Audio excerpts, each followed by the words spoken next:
আসসালামু আলাইকুম প্রিয় ভাই ও আপুরা, দেশ ও দেশের বাহিরে যে যেখান থেকে আমার ভিডিও দেখছেন সবাইকে জানাই আন্তরিক শুভেচ্ছা। আমার আপু ভাইরা বলুন তো, যদি কালে ডিম দিয়ে পেয়ারা দিয়ে একটি ইউনিক কোনো নাস্তা রেসিপি বানানো যায় তাহলে কেমন হয়। আর যেহেতু আজকে সোমবার, আমি আমার মেয়েদের কাছে যাব দেখা করতে, তো আমি সবসময় তাদের কাছে কিছু না কিছু ইউনিক কিছু নিয়ে যাই। তো আজকে আমার যেটা, আমি সবসময় ঘরে থাকা উপকরণ দিয়েই আমি এগুলো বানিয়ে ফেলি। তো দেখতে থাকুন কি একটি মজার রেসিপি তৈরি করলাম। এমন সুস্বাদু মজাদার একটি খাবার বাচ্চাদের খুবই পছন্দ হবে, এবং এটা আমার পরিবারের সবাই খেয়েছি, মাশাআল্লাহ অনেক মজাদার হয়েছে। ঝাল টক মিষ্টি, একদমই তেল ছাড়া একটি আমি চাটনি বানিয়েছি বলতে পারেন, আর তার সাথে ডিম। তো দেখতে থাকুন কিভাবে ডিমটি এভাবে রেডি করলাম।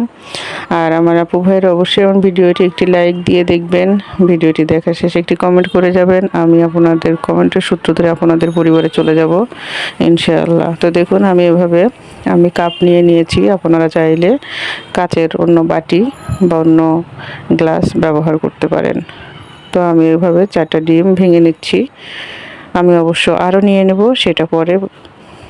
তো আমি এখন আস্তে আস্তে এভাবে খুবই সাবধানতার সাথে ভেঙে নিচ্ছি। কুসুমটা ভেঙে যাওয়া যাবে না, তাহলে ভালো হবে না। তো আমার ভিডিওটি ফলো করলেই বানিয়ে ফেলতে পারবেন দেশে বসে, ঘরে বসে চাইনিজ খাবারের স্বাদ। আমরা সবসময়ই রেস্টুরেন্টে যাওয়ার চিন্তা করি, আসলে আমরা চাইলে ঘরে বসেই সব কিছু নিজেরা বানিয়ে খেতে পারি, একটু কষ্ট করলেই হয়। তো দেখুন আমি ডিমগুলো এভাবে ভেঙে আমি একটি পাতিলে পানিগুলো আগে একটু গরম করে নিয়েছি, বসিয়ে দিলাম। এখন আমি এটাকে ঢেকে দেব, ঢেকে দিয়ে জাল করব। সময়সীমাটা কোনো বাধা আমি মনে করি না, কারণ আপনারা দেখতে পারবেন উঠিয়ে, এটা কোনো সমস্যা নেই যে আমারটা কতটুকু হয়েছে। আমি দেখে নিলাম আমার আরও কিছু সময় লাগবে, সঠিক সময় আমি বলতে পারবো না। আপনারা ইনশাআল্লাহ যখন তৈরি করবেন তখন বুঝতে পারবেন। তো দেখতে থাকুন এভাবে আমি বানিয়ে নিচ্ছি। আমার আপু ভাইয়েরা আমার ভিডিওটি অবশ্যই লাইক দিবেন। আমার ভিডিওর কোনো একটা অংশ যদি ভালো লাগে লাইক কমেন্ট সাবস্ক্রাইব করে আমার পাশে থাকতে পারেন, আর বেল আইকনটি বাজিয়ে দিতে পারেন। এভাবে আমি যেন নতুন নতুন রেসিপি আপলোড করলে আপনারা দেখতে পারেন সবার আগে। তো আমার উপকরণগুলো যখন রেডি করে নিয়েছি, এখন একটি প্যানে আমি দিয়ে দিলাম 2 টেবিল চামচের মতো ঘি।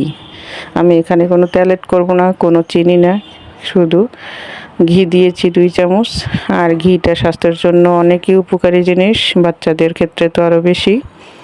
আর এটা আমার একদমই খাঁটি ঘি, দেশের থেকে পাঠিয়েছে। তো দেখুন আমি এখন উপকরণগুলো সব দিয়ে দিলাম, গাজর, টমেটো, পেয়ারা আর পেঁয়াজ, সবগুলোকে দিয়ে আমি অনেকক্ষণ ভেজে নেব। স্বাদ মতো লবণ দিয়ে দিয়েছি। আপনারা চাইলে নিজেরা অনেক প্রকারের মশলা নিজেরা বাসায় বানিয়ে রাখতে পারেন, আমিও কিছু কিছু মশলা বানিয়ে রাখি, অনেক সময় মন চাইলে যেন কিছু একটা বানিয়ে খাওয়া যায়। তো দেখুন এভাবে অনেক সময় ভাজার পরে আমি এখন দিয়ে দিলাম ফুচকা যে আমরা খাই, সেই ফুচকার উপরে দিয়ে যে থাকে সেই মশলাগুলো। আর আমরা যে মানুষই খাই না কেন, যাই খাই না কেন, মুখের রুচিটা যেন সবারই থাকে বা ভালো লাগে, ভালো করে খেতে পছন্দ করে, সেরকম কিছুই ঘরে বানিয়ে রাখা উচিত। আমিও সবসময় মশলাগুলো বানিয়ে রাখি। তো আমি দিয়ে দিলাম এখন টমেটো সস।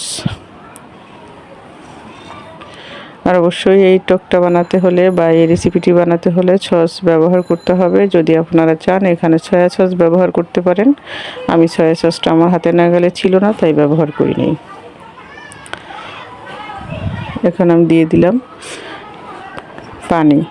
ঝোলটা একটু পরিমাপ মতো দিতে হবে, যেন একদমই বেশি না হয়ে যায়, আবার একদমই কম না হয়, পরিমাপ মতো দিতে হবে।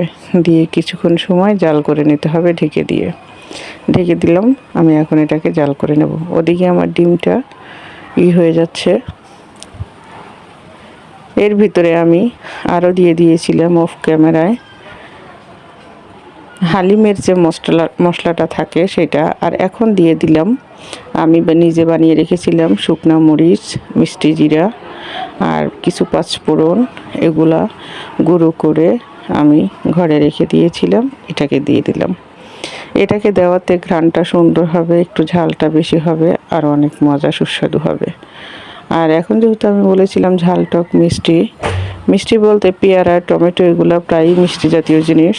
আর এখন যেহেতু ঝালটা দিয়েছি আমি মরিচের গুঁড়া, দিয়ে দিলাম এখন লেবু। তো হয়ে গেল আমার ঝাল টক মিষ্টি চাটনি। দেখতেই পাচ্ছেন একদমই ইউনিক, খুবই মজার একটি রেসিপি বানিয়ে ফেললাম। বাচ্চাদের অতিরিক্ত পছন্দনীয় জিনিস।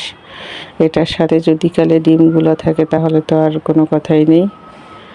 তো মাশাআল্লাহ, কথা বলতে বলতে আমার রান্নাটাও হয়ে আসছে।